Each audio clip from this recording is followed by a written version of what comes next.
light a light. Inner circles here where voices thrive. Turn on your screens, let the magic unfold. Listening and healing as stories are told. Come one, come all, this is your time. No topics too tough, just heed the call. From mental health woes to justice we seek. Together we rise for the strong and the meek. Take a shower. A safe space for all, let's lift every voice.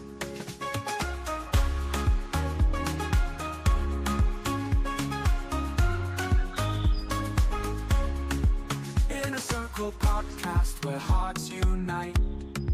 Sharing our truths, bringing hope to the light.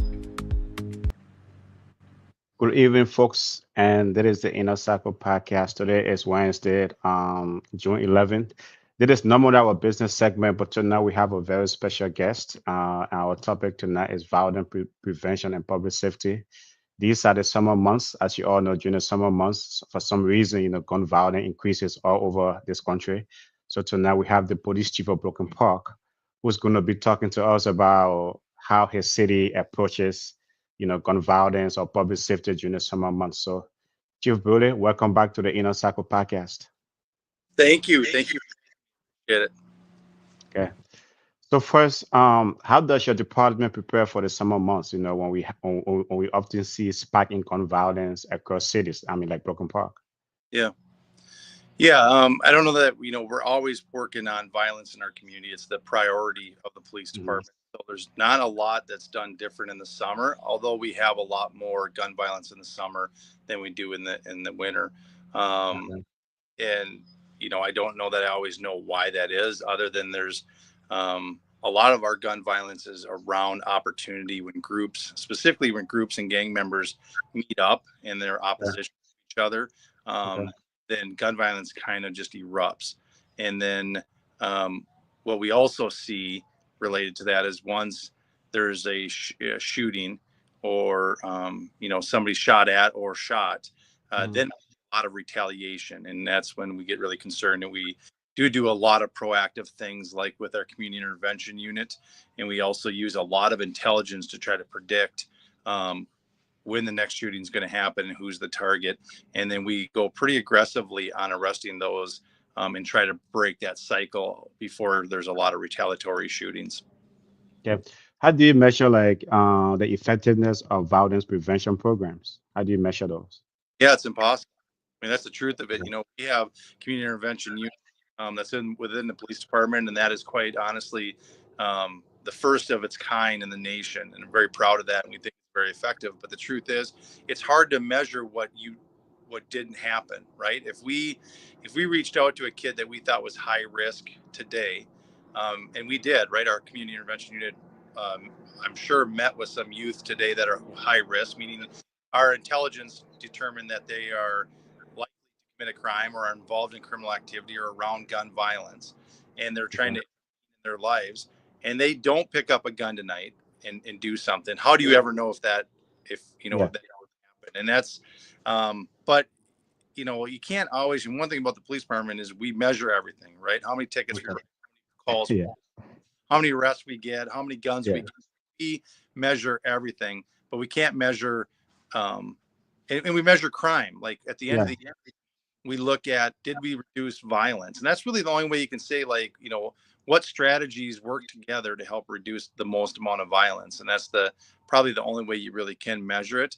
But the last thing I would say about that, specifically about intervention unit programs, is we know it changes lives. We know people that are on a bad path, and we get them on a good path, and they have jobs, and they're healthy, and they have good employment, good housing, and they're not involved in contacts negatively with the police. And that's a good thing. It feels right, it looks right. As a human, it's right. It just is really hard to say they didn't kill somebody because we intervened. Okay. We have seen a very troubling trend, right, of youth, as young as, it's like youth involving in violent crimes like car theft or, gun violence. What do you think is driving that? Especially like in the city of Broken Park, and sometimes you see immigrants, the youth involved in those things. What's driving those? I mean, what's driving that trend? I wish we knew, to be honest with you. It's there. What I can tell you is some of the things that I've observed in 30 years that I've been doing this. Yeah, Um, 30 years ago when I started policing, all the violence was around gang and drug territory, about yeah, um, where they wanted to sell drugs. It was about money. Like yeah, this, I sell my money, get my money, and if you try to come into that area, I'm going to take violence against you to keep you out. It's almost like a business, a way to manage the business and the profits. yeah, Today it's different. It's not none of these shootings are around drugs. It's around disrespect, or something that was said in social media, or some rumor of something that is negative. And out of just simply a post on social media, or hearing that somebody disrespected them, uh, some of our youth, our most vulnerable youth, hmm, are to pick up a gun and just straight up start shooting it out with the other kids. And um, how we got there as a society is beyond me. And again, we're talking about a very small number of youth that choose to do this, but yeah, they're extremely impactful, because these shootings are happening bright light in parks and parking lots, at shopping centers, at yeah. at shopping malls, right in the parking, gunning gunning each other down. Um, and and the really sad part is they don't care if they get caught. Like Really? there's Wow. no there's no concern that I might get caught for this. I think they make the assumption they will get caught, and they just don't care. Okay. I mean, does the police department collaborate with like organization like in the city of Broken Park, like churches, like even the schools? I mean when schools are out right now, but what organization do you partner with, right, to reach at risk youth, right? Kids that are at risk, to make sure that to prevent gun violence. Yeah, I mean, we partner with anybody that'll listen, or give us a handout to partner with us. You know what I mean? That the biggest partners that we have, that we lean into, is our schools, because we have officers that work in our schools and have Yeah, very relationships. yeah, Another giant partner that we have is our Park and Recs department. Brooklyn Park has a phenomenal Parks and Recs department. They do yeah, ton of programming, and they do programming that's targeting um, not just kids, but really trying to target areas in our community that see the most violence and have the kids most at risk, hmm, and really target them with programming that's interesting to them, and that lends itself to building lasting relationships, and good, healthy relationships. These kids need that. One thing is that when we look at the kids that are involved in these violence, so many of them have no direction in their life, have no good, um, you know, individual in their life that's influential, that can help them get yeah. the right direction. And so we try to step in and provide that for them. Okay. But it's complex. Okay. Well, folks, tonight we are talking to the chief of police of the city of Broken Park, Mike Bruley, and our topic tonight is violence prevention and public safety. You can contribute to this conversation by calling our number 952-594-5154, or putting a comment in the chat.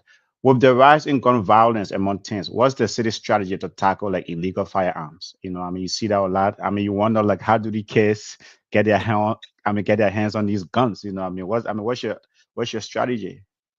Yeah, well, one, we're really aggressive. It's a priority, so that when we find, or if we get evidence that individuals have guns, and this includes, I'll be honest with you, like our crime analysts are surfing social media sites, and so many of these kids will show pictures of them flashing a gun and with their face, and we go, Wow.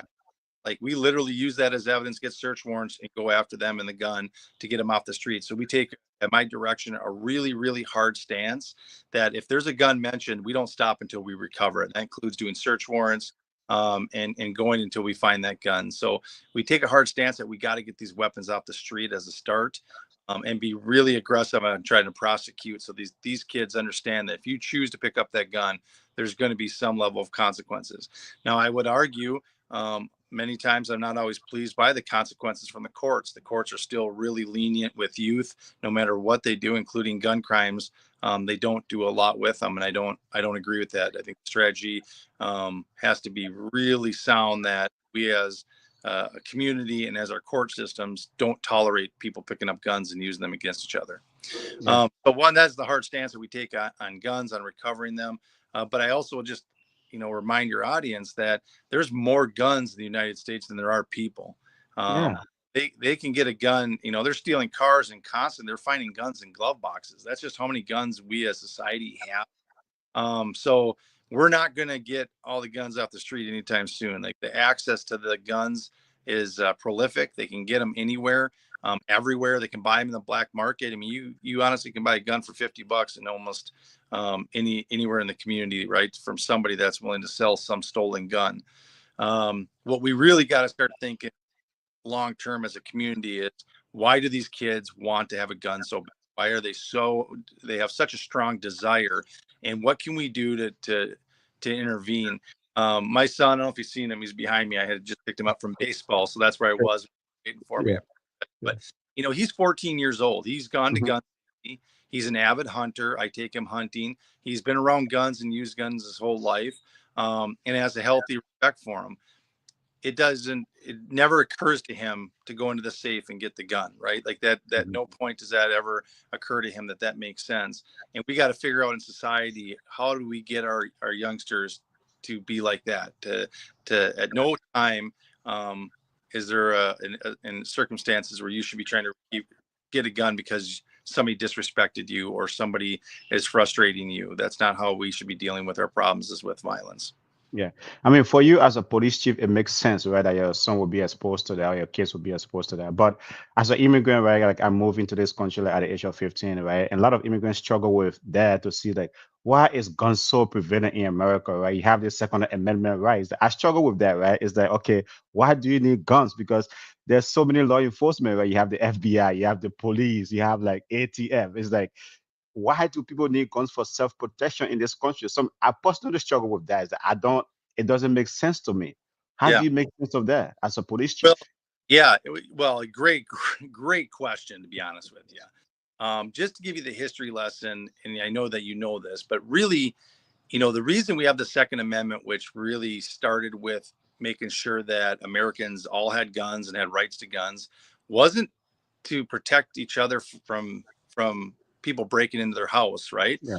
Cowboys and Indians or any of that. What it was about protecting themselves from a government running away, like from government that tried to do too much, and that essentially the people should always be able to band together as a militia to control the government if it ever got out of control. That's the whole premise why the forefathers created the Second Amendment, is a well-armed civilian population can form a militia and defend themselves against the government. That's how they seen it. Now, right, wrong, or indifferent, I'm just telling you the background, but what that the trajectory in this country where everybody feels the need to own weapons and guns, and quite honestly, it's a constitutional right to do it. Yeah. Not going anywhere. And we have really taken that to an extreme level. But it really is. I mean, it's not the guns, it's the people, right? Guns don't kill people. It's the person that does, and we got to be honest about that. And of course, all the access to guns doesn't help, but we should never have a group of people in our society, especially our youngsters, our children, that feel like guns to deal with problems. So you're right. It is astonishing how many weapons and guns that we have in this country. It's crazy. But I think we're not going to be able to control that. One thing you brought up that, I thought you had a really good perspective as an immigrant coming here going, what are all these guns and why has everybody got guns? And one thing when I was young, and I made my kids go through it, whether they wanted to be a hunter or not, was gun safety. And we don't do that as much anymore. And that is, I really think it would be beneficial if we forced these children through gun safety. In school, you go to learn how to drive a car. Well, there's more guns than people. Like, everybody has a right to have a gun. These children, as youngsters or adults, are going to get exposed to a gun at some point in their life. And if they were educated on the safety, the rules, the high level of respect you need for it. One of the things that gun safety often does in the training classes is they bring in somebody that has shot and killed somebody on accident or intentional, and they talk to the kids and they tell them, like, I used a gun and I took a life, and I can't sleep at night. It's destroyed me. I regret every second of it, and really try to pull at their heartstrings about how much respect you have for these weapons, if you choose to ever touch one. So Okay. I mean, with the availability of guns all over, right? It's like as someone's trying to join the police, right? Especially as a police chief. I mean, that's some of the things. I mean, I feel for police officers going out there every day, knowing, it's like the risks they face. How do you talk to, your cadets or even your officers? How do you encourage them? I mean, they're going on streets that are dangerous. There's so many guns out there. yeah, yeah, and there is. I mean, we're taking guns off the streets all the time. I mean, on shoplifters, on whether it's a bar fight or sometimes just a car accident. We go to the car accident, somebody's got a gun on their hip, and it is scary for a lot of cops, and we really got to train them to have a high level of hypervigilance, just being aware of who's their surroundings and who's armed, but Yeah. also respecting the fact that we don't make the rules, we just enforce them, and people are allowed to have guns, as long as they get them legally, and if they're carrying the gun, they have to make sure they have a permit to carry. But the truth is, many of them are legally carrying the gun. It's their right, and we have to respect it. Okay. The other thing, Broken Park has a huge, I know the last time you were here, we talked about the immigrant community. Broken Park has a huge immigrant community. How do you build trust with that community, especially during these summer months? You have a lot of, activities going on, graduation events, weddings, all barbecues. How do you build trust? How do you build that community trust with the immigrant community in Broken Park? Yeah, you build trust by the same way you learn to trust your neighbors, same way Mhm. that you learn to trust people in your life, and that is have a relationship with them. And you can do that even though you're wearing a uniform. How you treat Mhm. people, how you show up on a call, people read that right away. Do you have the best interest of me in mind? Do you have high levels of respect? Do you give me a chance to voice my opinion, and make sure Mhm. an adult talking to an adult? And sometimes we refer to it as shrinking the badge, right? Like, of course, we come in and we're the police, but we don't always have to come in with a badge that's this big. Yeah. Sometimes badge that's this big, really tiny. And what we just need is to talk to people and to make sure that that's in our culture of the Brooklyn Park Police Department. One of the things that we have as a saying is one of our core values that I created, and that is building police legitimacy at every interaction. I tell Mhm. every officer that's our job. Like every interaction that you have, whether it's at McDonald's getting a hamburger, a domestic, a traffic stop, a DWI arrest, or a gun call, every opportunity is an opportunity for us that we got to go into that situation wanting to build police legitimacy. And what I mean by that is police trust. Like that no matter how this ends, even if I'm going to make an arrest, I need to do it in a way that you respect me for. Doesn't mean that you're going to like that you're going to jail, but you Mhm. know that I have a high level of respect for you. I'm doing my job, and I'm not making this personal. And not and that has to be embedded in everything we do. And I'll be honest with you, like I've had people write me letters as police chief and say, "Hey, I want to let you know that I got arrested by, or some say I've been a lifelong criminal, and I got arrested by your officers, and I'm now in jail, but I've never been treated with a higher level of respect. They Okay. didn't overreact. They were respectful to me. They were doing their job, and I have no problem with your department. Thanks for running a great police department." That's people that are in jail that send that. So Yeah. it can be done level, but you got to have it built into your culture that we're not just out here flexing and being the police and holding communities down. That's not our role.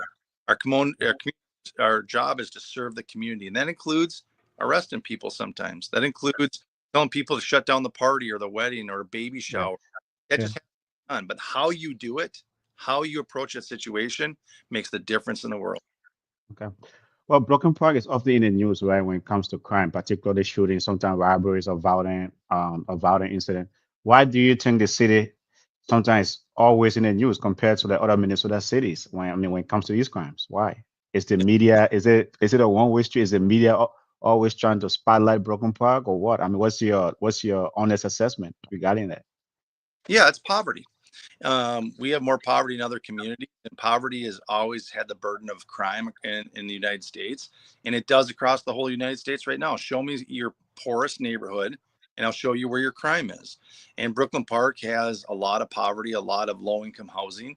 And quite honestly, that drives criminal activity.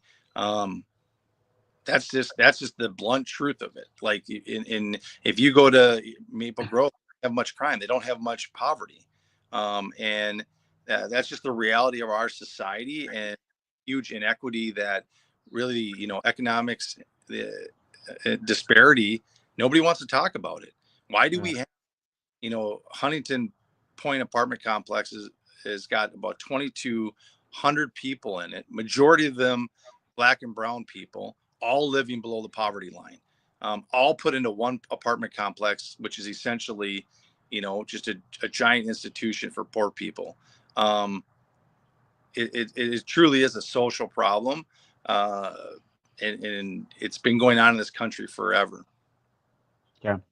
The other thing though is a resident of Broken Park might say, there's crime in Maple Grove, there's crime in Eden Prairie, but it doesn't get reported as much compared to what Broken Park. Sometimes a family might do, maybe like com kill their parents or commit suicide or kill someone, or maybe Maple Grove or Eden Prairie, but it doesn't get reported compared to like even when a small incident happened in Broken Park, it makes the local news. Why is that? I mean, I know Well, you mentioned a poverty issue, but I mean, why is that? Why is Broken Park always, in the news when similar crime might be committed somewhere else?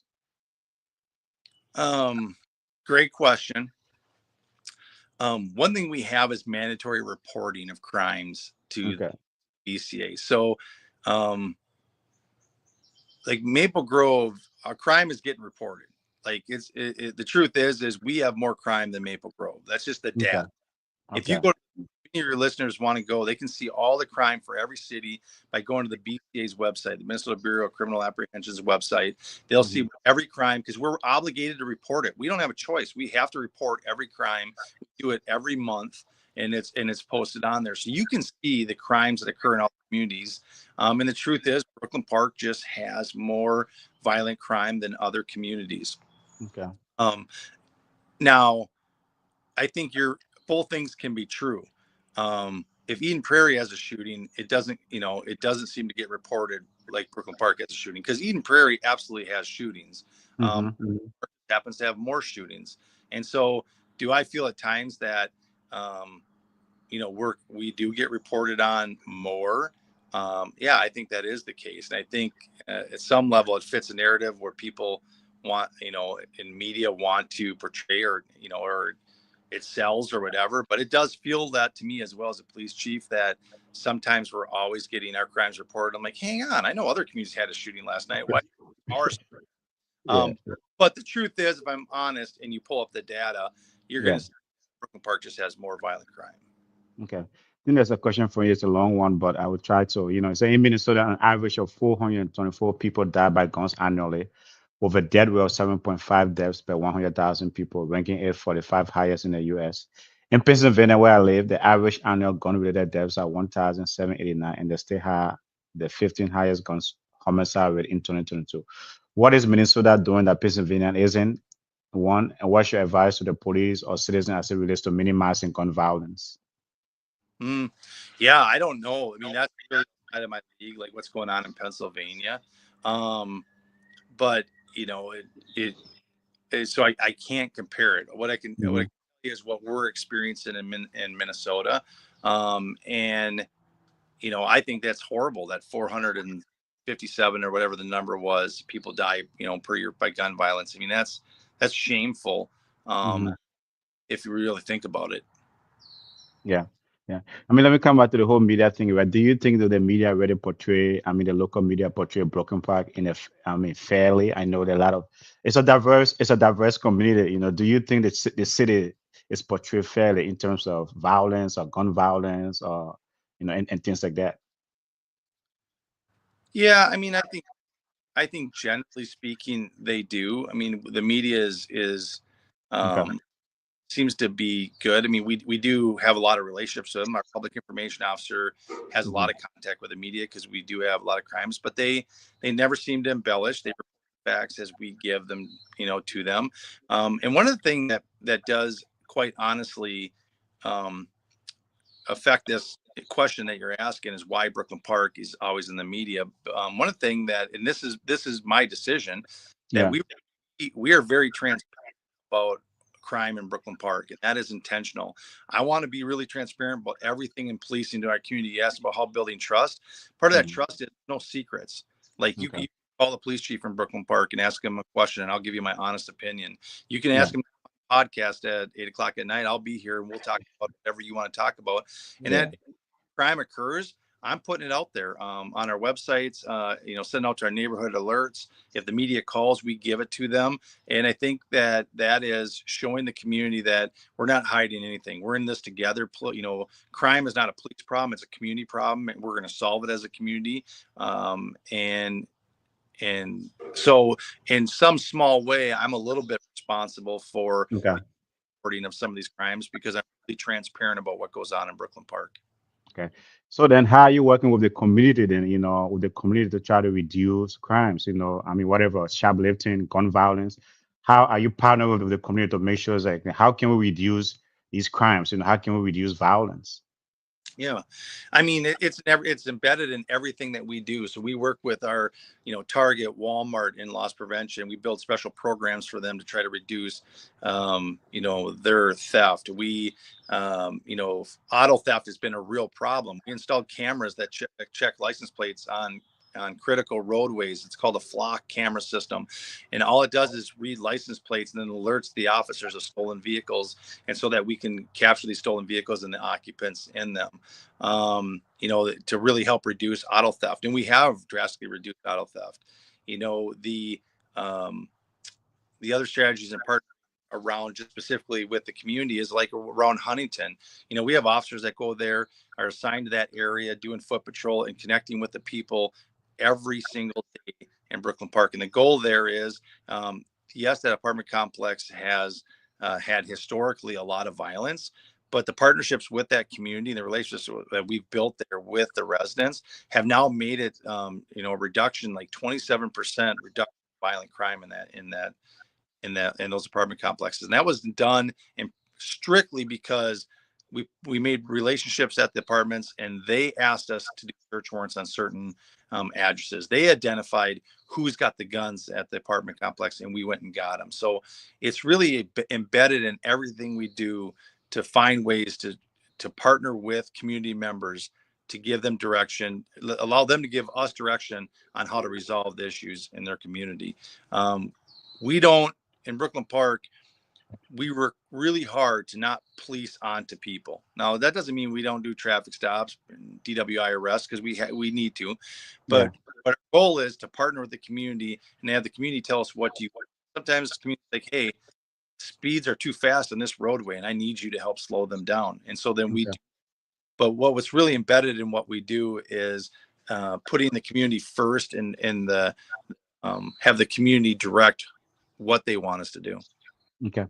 Well, folks, tonight we are discussing violence prevention and public safety, and we have the chief of police from the city of Brooklyn Park here with us tonight, discussing how to prevent gun violence or reduce crime in the city of Brooklyn Park, in communities here in Minnesota. So you can join this conversation by calling our number 952-594-5154 or putting a comment in the chat. Chief Bruley, how will you describe that the crime rate actually in Brooklyn Park? Is it rising? Is it reducing compared to 2025 this time, versus 2024? I mean, what's the crime rate like? Yeah, crime is way down. On our website, you can see the 2024 stats in our annual report that we released. I encourage people to go there. So we ended up around 24% reduction in violent crime for all of 2024. And that put us at a 35-year low in total crime. So we are quite honestly seeing some of the lowest crime in Brooklyn Park that we've seen in the last 35 years. Very proud of that. Where the Brooklyn Park Police Department men and women there have worked tirelessly to get us to where we're at, and we're really excited about that. Yeah. What type of crimes, are you seeing increasing the most, or what type of crimes that are common in Brooklyn Park? Well, what time common? I would say. What type of crime is common is I wouldn't even say common, but theft is probably the most prevalent crime. Like shoplifting? Like Yeah, Chablis? Okay. to be my guest. And those numbers are actually on our website. But just to give you a perspective, we spend a lot of time talking about crime. So Brooklyn Park is 86,000 people, and we have about 300-ish violent crimes in a year. And that includes robbery, shootings, rape, murder, um, you know, first degree aggravated assault, meaning a stabbing or somebody with a weapon. Now, 300 way too many. But some people I talk to are like, oh, there must be 5, 6, 7, 10,000 violent crimes. No, there's 300. I mean, and Yeah. again, that's less than one a day. Hmm. Those victims in those cases, that's the worst possible day of their life. And so it's 300 too many, but it is, relative to, we handle about 50,000 calls a year in Brooklyn Park. Police Wow. officers handle about 50,000 calls for service, traffic stops, incidents, police calls, and 300 of them are violent crimes. Okay. Okay. How can residents of Broken Park feel empowered to be peacekeepers in their neighborhoods, in their communities? How can, I mean, ordinary citizens, feel empowered to do that? Yeah, they got to have good eyes and ears and be willing to call. That's as simple as it is. Mhm. I never recommend people go to try to intervene on their own. Okay. That is if they see a crime, right? Now I come from a little bit of old school. If your Yeah. neighbor is stealing your, I don't know, your lawn ornament out of your yard, and Okay. his parents, and you feel comfortable with it, the best outcome for that child is probably to go over and talk to his parents and say, hey, your son is stealing my lawn ornament, and maybe we can teach him a lesson how this isn't right together, and not get the police involved, right? Like, the best outcomes sometimes aren't always the police and pressure, right? People do make mistakes, they're human beings, and when you can come together, with your neighbors to be able to resolve it, there's nothing wrong with that. And sometimes if you want to include the police to be like, hey, we just want to show the kid that the police will get involved, but we're not going to get them involved. That's fine too. That's getting the best outcome for the youngster. But day in and day out, if you see criminal activity, or are aware of somebody with a gun, somebody with drugs, somebody committing violence, we just ask that you call, get us involved, and let us help. I know Minnesota has legalized marijuana, right? How's that affecting law enforcement, especially like the city of Broken Park, right? It's like it's legal now to buy marijuana and stuff like that versus, I mean, how's that affecting, I mean, law enforcement? It really hasn't. I know that the lawmakers want to believe that this was going to stop the black market of marijuana. It has not. Okay. Force marijuana crimes, anymore. Now, if there's somebody's intoxicated enough under marijuana and they're driving, we obviously arrest them for driving while intoxicated. Um, if they have large quantities, whatever. But the truth is, we have just, now that the state has legalized it, we're just staying out of the business of trying to enforce it. It's not a good look, even though there's a lot of rules that could be forced, like how many plants you have, how much you have in a vehicle, and all these type of things. But they're all really, really low level fences, and mostly are just citations. And so, at my direction, you've just waved off the enforcement of it. The black market is still strong, but it always has been. And other than that, I honestly can't say it's had a big impact in any way in in Brooklyn Park.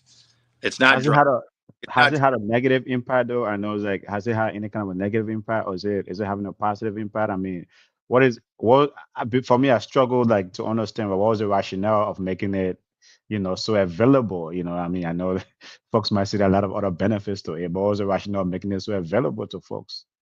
I don't know. I don't know. It was politically driven.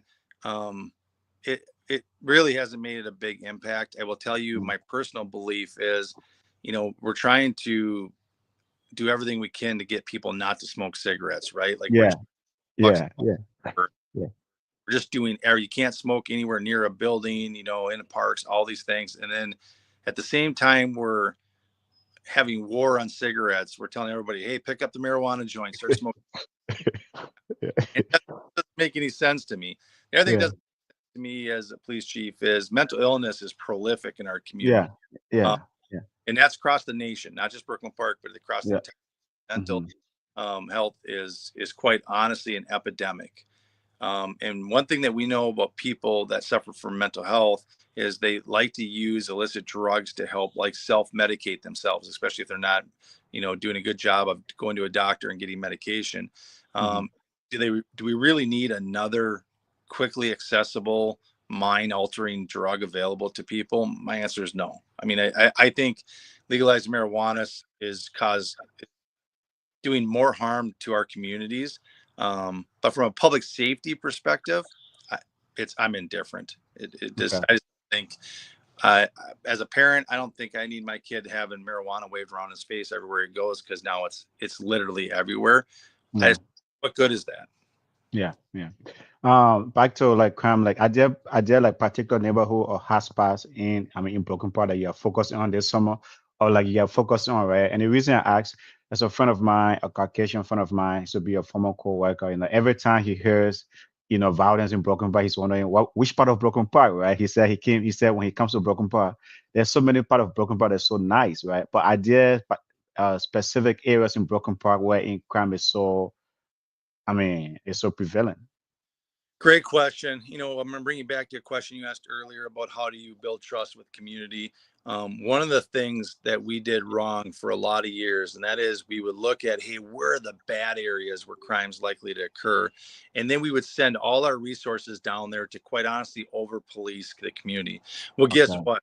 Those areas were the poorest areas in our community, and they were primarily all occupied by Black individuals. Okay. And so now we had just true over policing in areas. Now it was well intended. I mean, that is where the crime's occurring. But the Hmm. truth is even in those areas, the majority of the people that live there are not carrying guns or doing violence, right? Like it's very, Hmm. very small number. And one of the strategic changes that I made when I become police chief is we're no longer going to police areas because they are, hot spots or Yeah. like for a crime to occur.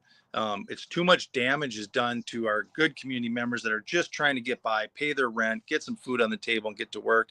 It doesn't make sense. So we Hmm. do intelligence, meaning we have analysts. We've doubled down on our software packages to really look at who is committing the crime, who is likely to commit a crime, and we're going after them individually.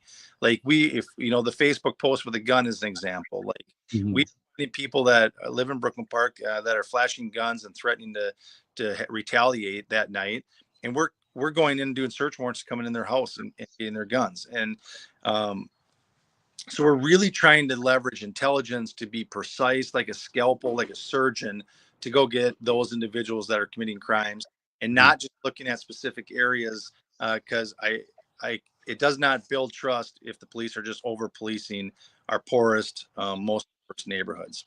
Okay. How do you then like balance like, tough on crime, right, with fairness, right? I know like is it gotta be tough on crime, but how do you balance that with fairness? Yeah, and I think you do it exactly what I said. You do it. You use a scalpel. You identify who's doing the violence, and you go after them directly. You do it unapologetically. Be honest with it. Like I've been clear with the community. If you choose to do harm upon another in the community, specifically around gun violence, we're coming for you, and we won't apologize for it. And then we'll do search warrants. We'll come into your house. You're not going to victimize our community with gun violence and get away with it. And so um, I think using intelligence in targeting those that are doing the most violence. I think most people hear that and they go, perfect. Like let me live my life. Go after the people that are trying to, do the most harm in our communities. Yeah. I know like during the summer months, right, the kids are out of school. Many parents, worried about their kids going out to the park and things like that. How can you assure the resident of Broken Park that hey, it is safe to go to the park? Violence is not, I mean, crime might occur, right? But it's not as, prevalent as how can you assure the resident of Broken Park who Well, hey, that kids should feel safe, going to the park, and going outside. yeah, what I would say is it's never been safer in 35 years. I mean, we Okay. have the lowest crime rate that we've had in 35 years. So, I mean, statistically, it's absolutely never been safer. And the truth is, we're not seeing any random shootings, violence against like people in a park. It doesn't mean like once in a while you don't hear about like an innocent person gets a car struck or something. But the truth is, all our shootings, all the violence is directed at known individuals. Quite honest, it's young people that have targeted another young person that might be the opposition, as they call them, ops, and that's who they're going after. Okay, okay. Another issue that have been in news lately is about, I mean, sex offenders in Broken Park, group homes. What is your department doing to address that? And what can you say to the residents of Broken Park regarding such an issue? Yeah, it is a real issue. We have more level 3 sex offenders than most communities do. It's a problem. As a matter of fact, on the 23rd of June, I'm bringing a proposal of an ordinance change that's going to restrict their ability to live in certain areas in Brooklyn Park based on their access to parks and other vulnerable people, which is going to really shrink the real estate or the available homes that they're able to live in. And so I think that ordinance is going to help us kind of put the lid on it, because there's no way we should have this many level 3 sex offenders living in our community. I mean, how did that even come about though? Is it like we made the law, as you said, like trying to change the ordinance, but was it law so lax, or are they in specific areas or in like specific homes, or I mean, how did it come about in Broken Park that you have such a high level of level 3 sex offenders? Yeah, great question. Um, First off, they're free to live anywhere they want to live. They have served their sentence. They are labeled a level 3 sex offender by a risk assessment that's done by the state. And if it's a level 3, there's a law that says you have to register with the local police department so that we know where you are, because you're so likely to go offend and commit a crime, a sexual crime, that the police need to know where you live. Personally, that's just nonsense, right? Think about that. We know you're going to commit another crime, but so we got to register with the police so they know where to pick you up when you commit the crime. It's crazy. That's just my personal belief that we shouldn't be in that. But that's the law. My job is to follow the law. So level 3 sex offenders can live wherever they want. What communities have been able to do, which is allowed in the law, is restrict areas like next to parks or schools or areas that gives the sex offender an unusual access or opportunity for vulnerable victims like children or other group home occupants, etc. And so that has been successful in other communities, and we're going to try to take advantage of that ordinance and try to restrict the areas in Brooklyn Park they live. And as far as maybe we're a little late to the game in getting this ordinance.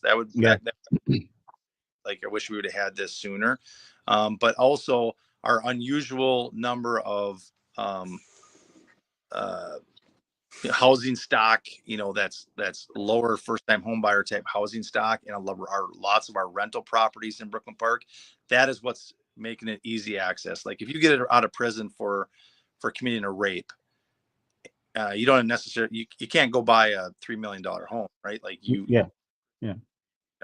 So you go try to find somewhere that has really cheap housing, and Brooklyn Park has a lot of really at market or below market housing. Okay. I mean, when the news came out, many residents felt blindsided, right? What assurances is your department of Broken Park is giving the residents of Broken Park? Hey, we have this many level 3 sex offenders, but yeah, we can assure you, right? Feel safe, the kids are safe. What assurances are you giving the residents of Broken Park?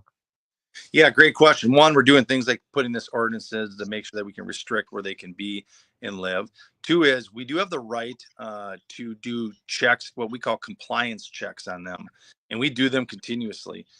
We go knock on their door, picture, ask them where you've been, where you do you plan on moving. So we are often knocking on their door and doing compliance checks to make sure that they're not misbehaving and following the rules. Okay. I mean, one of the things too I read right when I was is it a lot of group homes and many of those level 3 sex offenders are coming to group homes. Yep. I mean, why I mean it's like are there like so many group homes in the city of Broken Park? Yeah, there's an astronomical amount of group homes compared to other communities. We have somewhere Okay. around 155 group homes in Brooklyn Park, and that is twice and three times the number of what other communities have. Okay. Why? Well, I mean, I know probably they might be out of your peer view, but why is it so attractive to, I mean, to that kind of a business or I mean, Because their housing stock is reasonably priced, and so okay. that priced first time home buyer housing stock that was built like in the 70s is fair priced where you can buy it in Brooklyn Park. If you bought the same house in Maple Grove, you're going to probably pay an additional $80,000 on it.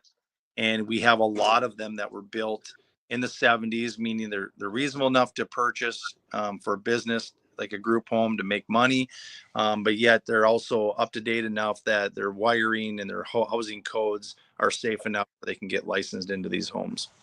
Okay. Another issue that have been in the news lately, right? I know the last time you were here, we talked to you about immigration and the immigration crackdowns. Another issue that has been hot off the press in the news is the LA protest. It's like, if a protest come to your community like a Broken Park with a high immigrant population, what plans do you have in place to control those?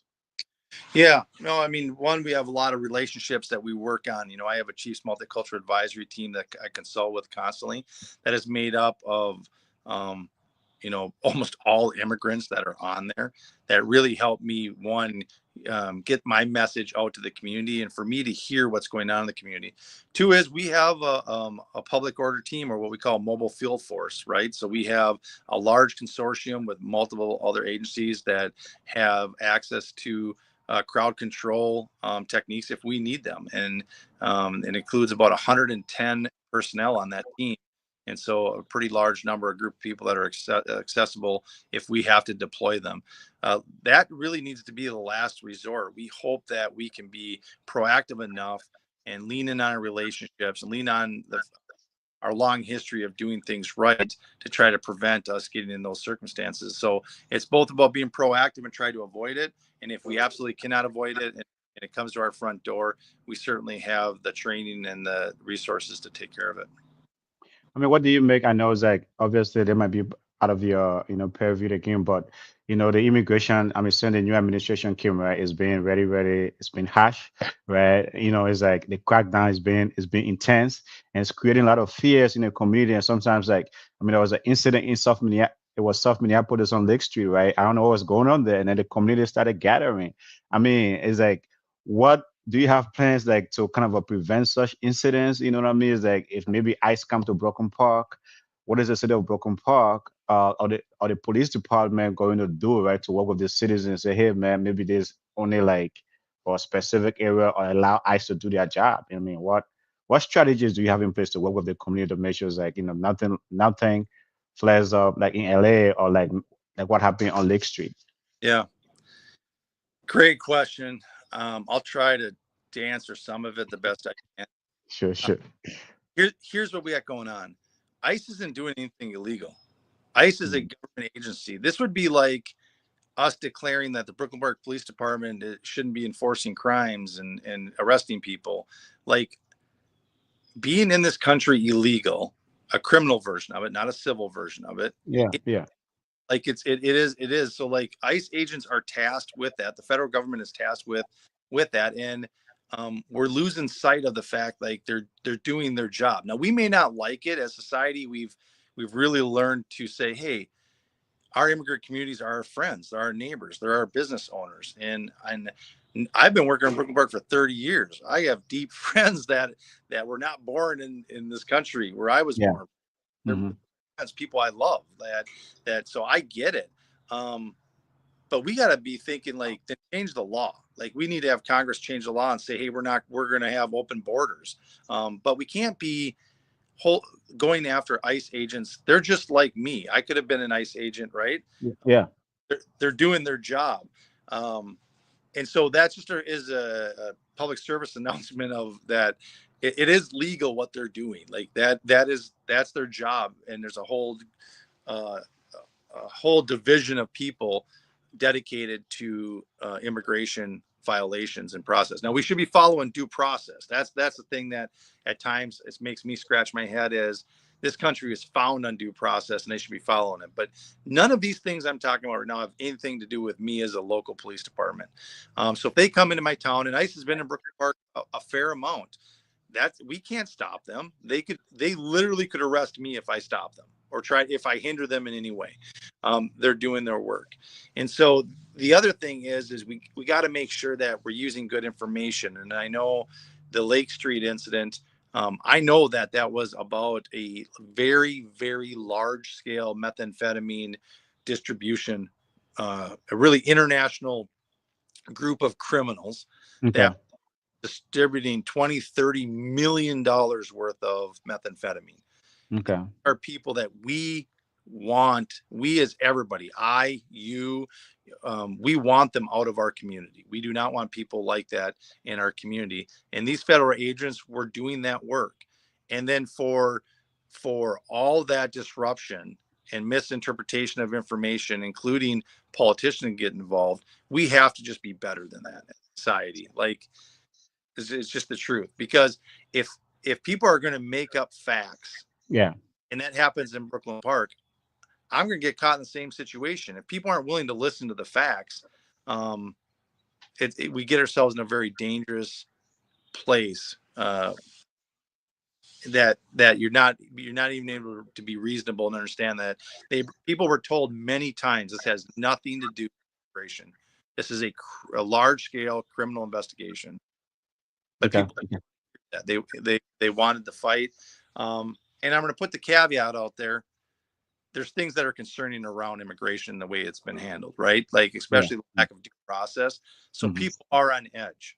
And we got to find the balance of addressing the lack of due process while still respecting the fact that even if ICE agents are out enforcing ICE laws, they're actually allowed to do that. Yeah. Well, folks, tonight we are discussing violence prevention and public safety. This is a 1 hour show. We have been dragging this for like 51 minutes. We'll give the chief another 9 minutes just to go on here. So you can contribute to this conversation by calling our number 952-594-5154 or putting a comment in the chat. But Chief, with the aggressive immigration crackdown, especially again, your community has a huge population of immigrants.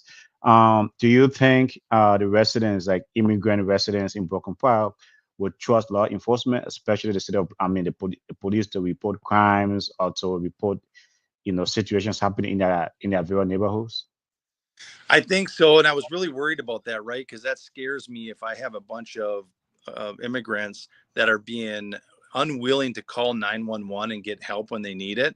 That makes it very susceptible for people to target them for crimes like human trafficking, theft, burglary, other sexual crimes. Like I can't have a community where people are scared to call the police. That would lend itself to, quite honestly, in my opinion, spinning out of control. And so I was worried about this a lot. And that's why I was really proactive about getting on this show and every other show and out in the news saying, I need you to know that Brooklyn Park Police Department's never going to ask you about your immigration status. That's not my role. My role as your police chief is to make you safe and to get justice if you're a victim of a crime, and to make sure that we serve you, because that's what we do. And I'm proud to say, like, I really feel like that is being done. Like, we have people that call for 911, help them all, and they tell the officers, just so you know, I'm here illegally, but this happened to me, and I know you don't care because I've gotten the message. And they were willing to still call. I'm always fearful that there's still people out there that are scared to call 911, and so I'm gonna say it here for the 5th time, and I hope that all of you go out and make sure you pass the message on. Brooklyn Park Police Department does not do immigration. We don't work with ICE on immigration issues. And our role is to serve the community regardless of immigration status. Okay. The other thing, again, back to the LA incident, right, or the LA situation, the federal government brought in the National Guard and Marines. If something similar situation happens in Broken Park, would the city or your department request, even if maybe against your will, they want to deploy the Marines or National Guards, is that something you would support? Nah, I don't want it the way in which it was done in California, to be honest with you. I really think it's been done with connecting with the governor and preferably the local jurisdiction. That would be the best way. Like, I would prefer Brooklyn Park that if they want to send in the National Guard, they should call the governor, they should call me, and we consult about it and make sure it's the right move. I say that because, I worked through the riots of Brooklyn Center and the riots in Minneapolis. We Yeah. have resources tied up in that, as all agencies did in the state. And it is true, like bringing a large police presence can sometimes inherently escalate situations. And Okay. and and being thoughtful of is this the time, do we need all these resources, which many times are just seen as an opportunity for conflict, or is the better de-escalation technique is not to show a large presence of force? And I would love to be consulted as a police chief on making that decision. Okay. Okay. Um, we only have like 5 minutes here, but I know you mentioned like, car theft, especially among the youth, right? That's something very, very troubling sometimes when you hear it, right? It's like, what is driving this high amount of car theft, especially among kids young as, 16, 15, 10? What's driving that? Quite honestly, it's just lack of accountability. They know they can steal cars. Nothing happens to them. Nothing happens to them. They're the the judicial system, the county attorney is just not demonstrating that kids will be held accountable, and they have absolutely used car theft as Uber, meaning if they want to go somewhere, they just steal a car and then take it to Wow. a place and dump it off. That's just an Uber system. The other Okay. thing that's recently becoming concerning for me, is they're it's like going to Valley Fair or an amusement park. Like they are, Mhm. it's fun.